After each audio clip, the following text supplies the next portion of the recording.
Have you ever walked away from a conversation feeling completely drained? Because somehow, over the course of the conversation, you became responsible for convincing another adult that life wasn't terrible. You encouraged, you reassured, you tried to find the silver lining. You reminded them of everything that was going right, of everything they have to be thankful for, and yet, every word out of their mouth was negative. Hey, it's your pal, the Dancing Housewife, and welcome to another episode of the Dancing Housewife Podcast, where we explore the art, heart, sport, and science of ballroom dance. Today's topic is about protecting your mindset from negative people, because every studio has a Debbie Downer or a Peter Pessimist, every single studio. And you know exactly who I'm talking about, that person who can find the cloud in every silver lining. Before the dancing ever starts, they've already found something wrong. The floor is too slick. The music isn't good. The teacher plays favorites. The showcase theme isn't exciting enough. The judges are unfair. The costumes cost too much. Their partner isn't improving fast enough. Somehow, every conversation circles back to what's missing instead of what's going well. And while it might seem harmless, research shows that repeated exposure to negativity doesn't just affect your mood. It triggers the release of cortisol, your body's primary stress hormone. Over time, chronically elevated cortisol has been linked to changes in the hippocampus, amygdala, and prefrontal cortex, the areas of the brain involved in memory, emotional regulation, and decision-making. In other words, negativity is contagious and dangerous. So today, we're talking about how to stay compassionate without letting someone else's mindset become your own. Now, let me be clear. This episode isn't about people who are genuinely struggling. Life happens. People lose loved ones, people battle illness, people face financial hardship, anxiety, depression, heartbreak, and disappointment. Those people deserve compassion. They deserve friends who will sit beside them without trying to fix everything. That's not what I'm talking about. I'm talking about pessimists. The people whose default setting seems to be dissatisfaction or negativity. The people who rarely notice what's good because they're always searching for what's wrong. And after years of watching this pattern, I've realized something. It's usually not about the costumes, or the judges, or the studio, or the music. Those things are just the subject of the day. Tomorrow, it'll be something else. Because the real issue isn't the circumstance, it's the habit. Have you ever noticed someone say something like, "I guess nobody liked my dancing. I'll never be as good as everyone else. I just ruin everything." Then they wait. And almost instinctively, everyone rushes in. "No, you're amazing. You're one of my favorite people. You're such a beautiful dancer." Now, if this happens once in a while, that's completely normal. We all have moments when we need encouragement. But when it becomes a pattern, something different is happening. The conversation isn't really about solving a problem. It's a validation loop.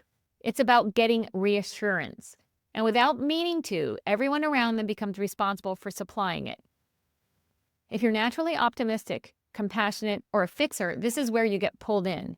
You become the emotional caretaker. You spend your energy trying to refill a bucket that has a hole in the bottom. No matter how much encouragement you pour in, it leaks right back out. There's another pattern I've noticed in the ballroom world, the excuse loop. And if you've danced long enough, you've probably heard some version of it. "I didn't place well because the judges always favor the people who take coaching from them, and I don't do that." Or, "They compete every weekend. Of course they're going to get better marks than me. My shoes were hurting. I didn't sleep well. The floor was too slippery. The music threw me off. My partner wasn't on today." Now let me say this. Sometimes those things are true. Judges are human.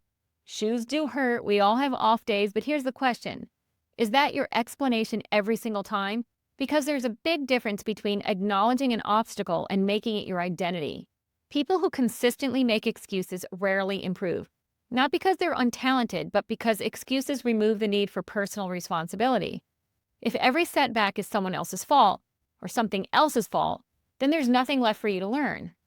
One of the things I love most about ballroom dance is that it has a way of exposing our mindset.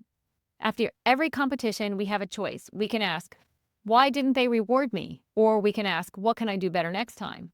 Only one of those questions leads to growth. The dancers who improve the fastest aren't the ones with perfect circumstances. They're the ones who are relentlessly curious. They seek coaching instead of validation. They look for feedback instead of excuses. And they understand that while they can't control the judges, the competition, or what everyone else is doing, they can always control their preparation, their attitude, and their willingness to improve. That's true in dancing, and it's true in life. I'll be honest. I've realized how easy it is to slip into believing that if I just say the right thing, if I encourage enough, if I listen long enough, if I love enough, then maybe I can make someone else happy. But here's what I've learned. I can't, and neither can you. Every adult is ultimately responsible for their own happiness and fulfillment. We can love people, we can support people, pray for people, celebrate people, cry with people, but we cannot build someone else's joy for them. That job belongs to them. This matters in ballroom dance because energy is contagious. Walk into a room where people are laughing, encouraging one another, and celebrating progress, even imperfect progress, and you can feel it. Walk into a room where everyone is complaining, comparing, criticizing, guessing other people's motives, keeping score, and you feel that too. Studios become the culture that their members create. Every complaint is contagious. So is gratitude. Ask yourself this: what kind of energy do I bring into the room? One of the healthiest things I've learned is this: you don't have to accept every emotional invitation you're given. Someone can hand you a complaint without you picking it up. Someone can fish for reassurance without you taking the bait. Someone can choose negativity without you joining them there. That doesn't mean you're cold. It doesn't mean you're unkind. It means you've learned the difference between compassion and responsibility. One of the simplest responses I've learned is, "I'm sorry you're feeling that way." And then I stop. I don't argue. I don't try to rescue. I don't spend 30 minutes trying to convince someone to see life differently, because here's the truth. You cannot out-encourage someone who has decided that happiness must come from someone else. This has become one of the biggest lessons of my adult life. I can care deeply about someone without becoming responsible for their emotional well-being. Those are not the same thing. Sometimes loving someone means listening. Sometimes it means helping. Sometimes it means bringing dinner over after a hard week. And sometimes loving someone means allowing them to take ownership of their own happiness. Because if we constantly rescue people from their emotions, we may unintentionally keep them from developing the resilience they need. So here's what I want to leave you with today. If you recognize yourself as the eternal encourager, the fixer, the emotional caretaker, I want to give you permission to step down from that role. You were never meant to carry another adult's happiness on your shoulders. Offer kindness, offer compassion, offer encouragement, but don't surrender your peace trying to create something another person has to choose for themselves. And if, while you've been listening today, you've caught a glimpse of yourself on the other side of this conversation, maybe ask yourself one gentle question. Am I asking people to support me, or am I asking them to carry me? There's a difference. The healthiest relationships are built when both people take responsibility for cultivating gratitude, purpose, and joy in their own lives. Because joy isn't something another person can give you. It's something we choose to grow inside ourselves. Thanks for tuning in today. If this episode resonated with you, do me a favor. Click like, drop a comment. I'd love for you to share it with someone who might need the reminder that protecting their peace isn't selfish, it's healthy. And don't forget to subscribe or follow me on social media so you never miss a ballroom tip. This is the Dancing Housewife signing off. And until next time, happy dancing!